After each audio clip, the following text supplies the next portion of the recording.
Kantara film ಅಲ್ಲಿರೋ ಕೈಲಾಸ ಅಲ್ಲ, ಇದು ನಮ್ಮ ಕೈಲಾಸ. ಕಾಂತಾರ ಫಿಲಮ್ ಅಲ್ಲಿ ಒಂದು 20 ಅಡಿ ಹೈಟ್ ಇರ್ಬೋದು, ನಮ್ದು 45 ಅಡಿ ಹೈಟ್ ಇದೆ. ಈಗ ಹತ್ತಿ ತೋರಿಸ್ತೀನಿ.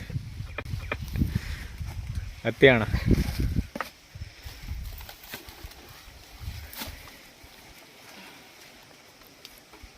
ಕಾಂತಾರ ಫಿಲಮ್ ಡಬಲ್ ಏಣಿ ಇದೆ, ನಮ್ ಸಿಂಗಲ್ ಏಣಿ.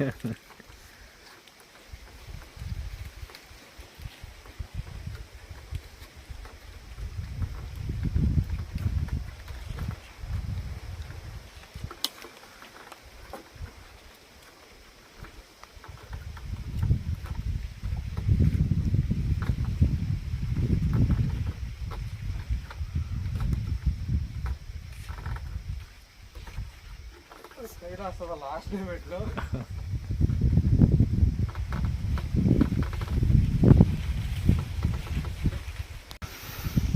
ಇಲ್ಲಿಂದ ಆನೆ ಹಿಂಗೆ ಇಲ್ಲೇ ಸರೌಂಡಿಂಗ್ ಇಲ್ಲೇ ಬರುತ್ತೆ, ಕೆಳಗೆ ಬರುತ್ತೆ. ಅಂದ್ರೆ ಐವ್ಯಾಕ್ಸ್ ಇಲ್ಲ ಅಂದ್ರೆ ನಾವೇನು ಮಾಡೋಕ್ಕಾಗೋದಿಲ್ಲ. ಸ್ಟ್ರೈಟ್ ಅದೇನಣ್ಣ ಸ್ವಿಚ್ ಬೋರ್ಡ್ ಎಲ್ಲ ಅದು? ಇದು ಸ್ವಿಚ್ ಬೋರ್ಡ್ ಅಂದ್ರೆ ಬ್ಯಾಟ್ರಿ ಕಲೆಕ್ಷನ್ ಕೊಟ್ಕೊಂಡಿದ್ವಿ. ಸ್ವಲ್ಪ ಲೈಟಿಗೆ ಸ್ವಲ್ಪ ಎದುರುತ್ತೆ ಅಂತ. ಬ್ಯಾಟ್ರಿ ಚಾರ್ಜ್ ಐವ್ಯಾಕ್ಸಿಗೆ ಬ್ಯಾಟ್ರಿ ಚಾರ್ಜ್ ಆಗುತ್ತಲ್ಲ, ಹಂಗಾಗಿ ಸ್ವಿಚ್ ಬೋರ್ಡ್ ಕೊಟ್ಕೊಂಡಿದ್ವಿ. ನಾವಿವಾಗ ಎಷ್ಟು ಅಡಿ ಮೇಲೆ ಇದೀವಣ್ಣ? ಮೇಲಿಂದ ಕೆಳಗಡೆ ಅಡಿ ಇಟ್ಟಿದ್ದೀವಿ. ಅದೊಂದು ಒಂದೊಂದು ಅಡಿಗೆ ಒಂದೊಂದು ಇದೆ, ಜಾಸ್ತಿ ಇದೆ ನೋಡಿ. ಒಂದೊಂದು ಕವೆ ಒಂದೊಂದು ಅಡಿಗೂ ಜಾಸ್ತಿ ಇದೆ ನೋಡಿ. ಅದು ಒಂದೊಂದು ಕವೆ ಇಲ್ಲೇ ನೀವು ಹತ್ತಿರದಲ್ಲೇ ಇಟ್ಟಿದ್ದೀವಿ. ಬೇಕಾದ್ರೆ ಅಳತೆ ಮಾಡಿ, ಬೇಕಾದ್ರೆ ಒಂದೊಂದು ಹತ್ತದಲ್ಲೂ ಒಂದೊಂದು ಅಡಿಗೂ ಮೇಲಿದೆ. ಅದು 35 ಅಡಿ 40 ಅಡಿ ಹೈಟಲ್ಲಿ ಇದ್ದೀವಿ ನಾವು. 40 ಅಡಿ ನೋಡಿ. ಸುತ್ತ ಅರೌಂಡಿಂಗ್ ನೋಡಿ, ಅಲ್ಲೆಲ್ಲ ಎಲ್ಲ ಮರದ ಮೇಲೆ ಗುಡ್ಲು. ಸುಮ್ಮ ಹೋಗುತ್ತಲ್ಲ ನೋಡಿ, ಅಲ್ಲೂ ಮರದ ಮೇಲೆ ಗುಡ್ಲೆ. ಯಾವುದು? ಅಲ್ಲಿ 2 ಇದಾವೆ ನೋಡಿ. ಎರಡು ಒಂದು ಅದು ಮರದ ಮೇಲೂ ಇದೆ, ಒಂದು ಕೆಳಗೂ ಇದೆ. ನೀವು ನೋಡಿದ್ದೀರಾ ನಿಜಲ್ಲೂ ಆನೆ ಇಲ್ಲಿಂದ?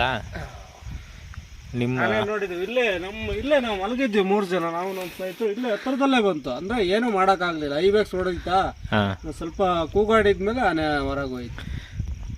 ನಿಮ್ದ ಫಾರೆಸ್ಟ್ನವ್ರದ್ದು ಏನು ನಮಗೇನು ಹೆಲ್ಪ್ ಇಲ್ಲ.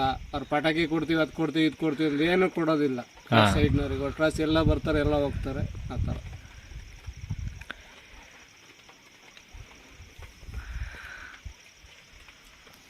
ಇಲ್ಲೆಲ್ಲ ಮರದ ಮೇಲೆ ಮಲಗಿಲ್ಲ ಅಂದ್ರೆ ಏನು ಜೀವನ ಮಾಡೋಕೆ ತುಂಬ ಕಷ್ಟ ಇದೆ, ತುಂಬ ಕಷ್ಟ ಇದೆ. ಆನೆ ಬಂದು ಮೊನ್ನೆನೂ ಆನೆ ಬಂದು ಹೋಯ್ದು ನೋಡ.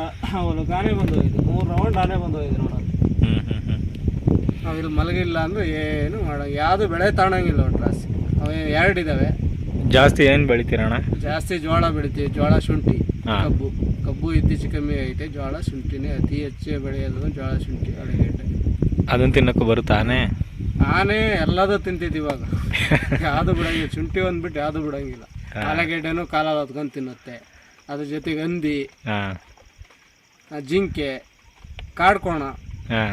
ಕಾಡ್ಕೋಣನು ಈಗ ಕಾಡ್ಕೋಣನು ಇರ್ಲಿಲ್ಲ, ಇವಾಗ ಕಾಡ್ಕೋಣ ಒಂದು ವರ್ಷದಿಂದ ಯಾವ್ದೋ ಹೊಸ ಚಿರತೆ ಬೇರೆ ಬಿಟ್ಬಿಟ್ಟವ್ರೆ.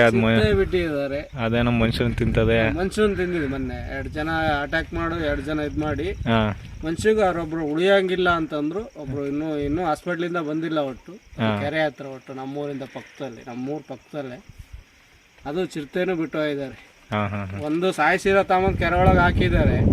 ಇನ್ನೊಂದು ಜೀವ ಇದ್ದಿದ್ದು ಬಿಟ್ಟು ಹೋಗಿದ್ದಾರೆ. ಸತ್ತಿದ್ದು ಅವತ್ತೇ ಸಿಕ್ಕಿರೋದು. ಅದು ಹಿಡಿಯಕ್ಕೆ ಬಂದ ದಿವಸನೇ ಸಿಕ್ಕಿರೋದು. ಅಟ್ಯಾಕ್ ಮಾಡಿದ ದಿವಸನೇ ಸಿಕ್ಕಿರೋದು ಚಿರತೆ.